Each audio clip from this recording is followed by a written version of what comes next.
அவர் வந்து ஒரு 50 சீட்டுக்கு சம்மதிச்சார்னு வச்சுங்க, 134 சீட்டு ஏடிஎம்கே, 100 சீட் வந்து அலையன்ஸுக்கு, அதில் 50 சீட் வந்து விஜய், மிச்சம் 50 சீட்டு பாமக, பாஜக எல்லாரும் போட்டி விடுங்க. பிரமாதமான எந்த பஞ்சாயத்துமே கிடையாது. 134 100, 100ல் 50 விஜய், மிச்சம் 25 20 25 பாமக, பாஜக எல்லாம் அழகா போட்டு பங்கு பிடிச்சாங்க. ஒன்றும் பிரச்சனை இல்லை, அழகா பண்ணலாம், நல்ல ஸ்பேஸ் இருக்குங்க. 134ல் 130 சீட் எடுப்பாங்க ஏடிஎம்கே. அதுதான் அங்கே கவனிக்க வேண்டிய விஷயம். இரண்டாம் கட்ட தலைவரில் வந்து விஜய் உருவாக்காமல் இருக்காரு, அது சரின்னு நினைக்கிறேன். அப்படிலாம் ஒன்றும் பிரச்சனை இல்லையே. நாம் தமிழர்ல இரண்டாம் கட்ட தலைவர் யார் சொல்லுங்க, ஒரு 4 பேர் பேரை நீங்க சொல்லணும். சொந்தமா ஒரு நபர், ஒரு சித்தாந்தம், ஒரு நபருடைய திறமை, இதை பயன்படுத்தி 8% வந்திருக்கேன், 35 லட்சம் ஓட்டு விழுந்திருக்கேன். அதனால வந்து பிரச்சனை கிடையாது. இவர் இரண்டாம் கட்டத்தில் வந்துட்டு இருக்கிறாங்க, மெதுவா வருவாங்க. இன்னும் இப்ப பாருங்க, ஆனந்த் அவர்கள் டே 1ல இருந்து இருக்கிறார், அவர்கிட்ட ஒரு ஆளுமை உருவாகி வந்து நிக்குது.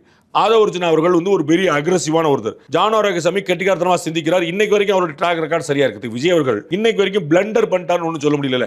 ஐயா இப்படி ஒரு அபத்தமான டிசிஷன் பண்ணுவியாப்பான்னு சொல்ல. அப்போ அதற்கு பின்னாடி மூளையா செயல்பட்டு ஜான் ஆகிறது is moving the right direction, அதுவும் கரெக்டாக போயிட்டு இருக்காரு. நிர்மல்குமார் ஏடிஎம்கே பிஜேபிலாம் இருந்தவர், அவர் வந்திருக்காரு. ராஜ்மோகன் நல்ல பேச்சாளர் வந்திருக்காரு, வந்துட்டு தானே இருக்கிறாங்க. இது ஒரு பக்கம். எனக்கு கன்ஃபார்மாக தெரியும், முன்னாள் அமைச்சர் பெருமக்கள் நிறைய பேர் அவரோட சேர தயாராக இருக்காங்க. அவர் தான் ஹோல்டு பண்ணி வச்சிருக்காங்க.